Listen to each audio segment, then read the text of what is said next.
Всем привет! Сегодня хочу обсудить одни из самых популярных и, к сожалению, живучих негативных установок на творчество, которые мешают многим наслаждаться творчеством, даже начинать его рисовать и любым другим, в общем, творчеством заниматься. Но мы в контексте именно художественного сегодня поговорим. Так вот, один из самых живучих по-прежнему, на мое усмотрение, это очень странно, потому что мир поменялся, но все равно многие считают, что если ты не великий, то, в принципе, зачем тебе становиться художником?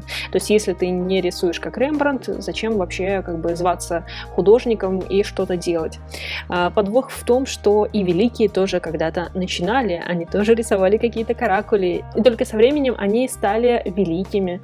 И, возможно, и вы станете великим, возможно, не станете. Кто его знает, как повернется ваша жизнь, как интересно развернется ваша творческая жизнь. Художником может себя считать любой человек, который рисует и получает от этого удовольствие. Также продолжает жить и отравлять умы. Это то, что художник всегда голодный, или он должен быть всегда голодным. Ну, в том плане, что художники плохо зарабатывают, то есть если ты там не попал в струю, не попал в галерею, еще что-то, в общем, тебе всю жизнь писать картины, которые никто не увидит. К счастью, мы живем сейчас в прекрасном мире. Я уже говорила о том, что вот эта грань между художником и покупателем сейчас практически стерлась. Там нету кучи каких-то людей, посредников, галереи и так далее. Любой человек, которому нравится творчество какого-либо художника, которого он, например, увидел в Инстаграме, на Ютубе, он может прийти к нему и спросить: можешь ли ты мне нарисовать вот это, или купить свою готовую работу, и все. И тем более, что именно художественные навыки можно применить в очень большом спектре профессий. Это и графические дизайнеры, и просто дизайнеры, и рисователи комиксов, и иллюстраторы.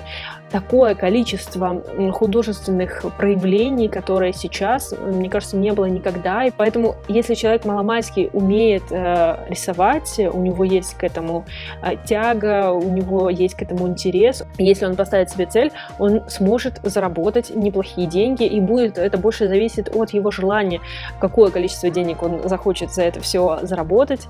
Поэтому сейчас уже точно те, кто реально хочет зарабатывать своим творчеством, он зарабатывает.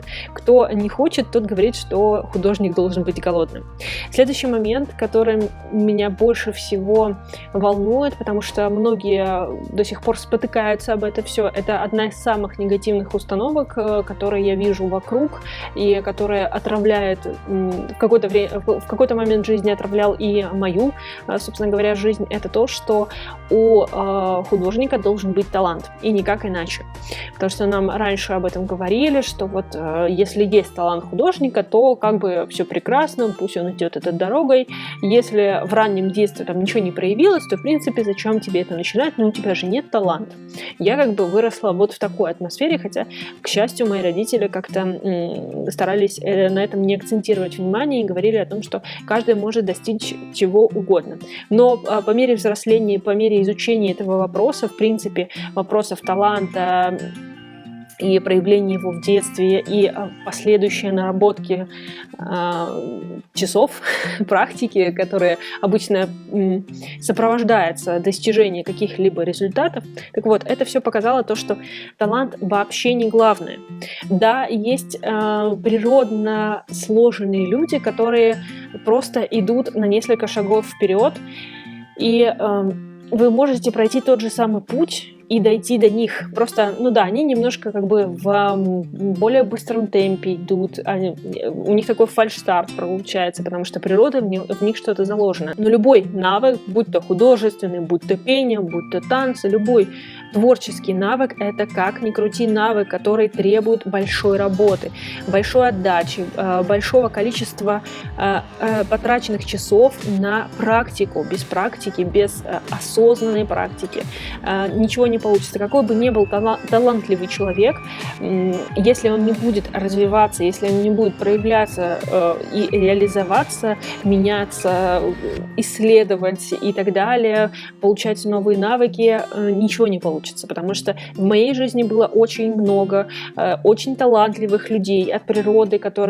у которых было много возможностей, но из-за природной лени, собственного самолюбия и по другим причинам они оставались на том развитии, на котором вот им была природа дана, и все, они дальше не развивались, и как бы смысла от их творчество, в принципе, быстро заканчивалось. То есть оно становилось скучным, неинтересным, и как бы люди потом очень сильно страдали от этого. Поэтому талант не главное, главное трудолюбие, как ни крути. Следующая негативная установка, которую мы, в принципе, каждый день, каждый из нас сталкивается, это то, что принято считать, что нужно творить только во вдохновленном состоянии, нужно дождаться музы, нужно дождаться того, чтобы вам вот прям хотелось рисовать, петь, танцевать, чего угодно. В общем, именно творить. Вот вам прям припечет, и только тогда нужно творить. Но дело в том, что мы живем в реальном мире, мы все живые люди, у нас бывает разное настроение,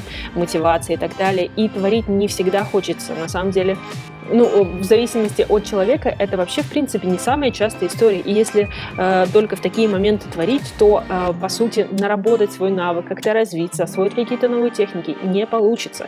И на самом деле с творчеством, как с аппетитом, он приходит во время еды очень часто. То есть нужно все-таки себя усаживать в такие моменты, когда нужно поработать, нужно что-то наработать свой навык, но если даже не хочется, потому что, скорее всего, потом вы разойдетесь, что-то интересное появится, вы найдете какой-то интересный референс, идеи, так как бы разовьется. Поэтому вдохновение — это, конечно, хорошо, но это очень сложная такая эфемерная история, которая улетает очень быстро и приходят самые неожиданные моменты, поэтому навык рисования или навык творчества в целом — это постоянная история, над которой нужно постоянно работать, постоянно развиваться, и поэтому лучше немножко внести ее в обыденность, чем ждать того самого вдохновения. И последняя негативная установка, которая, собственно говоря, лично у меня привела к длительному блоку, арт-блоку, и я заметила, что это тоже очень частая негативная установка, которая мешает развиваться людям, ограничивает их. Эта установка звучит так, что ты должен обязательно найти свой стиль, свой уникальный стиль, свою уникальную нишу, и чем уже это все будет, тем круче. То есть нужно обязательно себя как-то ограничить и рисовать только цветочки, только комиксы, только то, только это. И тебе нужно вот срочно, прям сразу вот найти этот стиль, и никак иначе. Иначе ты будешь расплываться, у тебя не будет каких-то особых знаний по твоей стилистике и так далее. То есть тебе нужно обязательно загнать себя в рамки и как бы жить в этих рамках теперь до конца жизни, раз ты выбрал эту стилистику. И это настолько убивает вообще все. Желание творить то же самое вдохновение вообще никогда не приходит, потому что человек такая натура, которая любит перемены. Мы любим пробовать, экспериментировать. Тем более сейчас так много разных материалов, техник. Все хочется попробовать. Зачем себя ограничивать, так сильно ограничивать? Да, как бы в принципе у каждого художника на самом деле так или иначе вырабатывается постепенно вот этот самый стиль и какое-то общее направление, в котором он творит, и по которому он со временем становится очень узнаваемым. Но не нужно прям вот сидеть и думать, какой у меня стиль, потому что он приходит со временем. Вам нужно попробовать всю палитру того, что может предоставить вам нынешнее творчество, и только тогда вы выберете, вы возьмете оттуда все самое лучшее, все самое комфортное для вас, и тогда будете творить, и это будет наслаждением, это будет радостью, это будет тем, чем вам хочется заниматься, а не тем, что обязаловка. Вы выбрали, что вы будете рисовать только девочек с цветами, и вы будете их мучиться рисовать, и у вас не будет ни вдохновения, ни желания, ничего. Но если вы со временем к этому придете, то есть это будет постоянно витать в ваших мыслях, вы будете постоянно к этому возвращаться, прекрасно, но никогда не надо себе отказывать в смене стиля, направления и так далее, просто ради эксперимента. Никто не знает, к чему это приведет, возможно, к чему-то очень даже хорошему, интересному, поэтому все вот эти рамки и тиски, которые мы себе даем негативными установками, какими-то мифами и так далее, они только нас отравляют, они никак не помогают нам в творчестве, потому что творчество — это максимальная свобода, максимальное наслаждение, удовольствие, вдохновение и так далее. Это то, что вам должно приносить удовольствие. и то, что должно вам давать какое-то продвижение и толчок дальше, чтобы вам было всегда интересно двигаться дальше. Все, мои хорошие, надеюсь, вам понравилось. Подписывайтесь, ставьте лайк. До следующих видео. Пока-пока.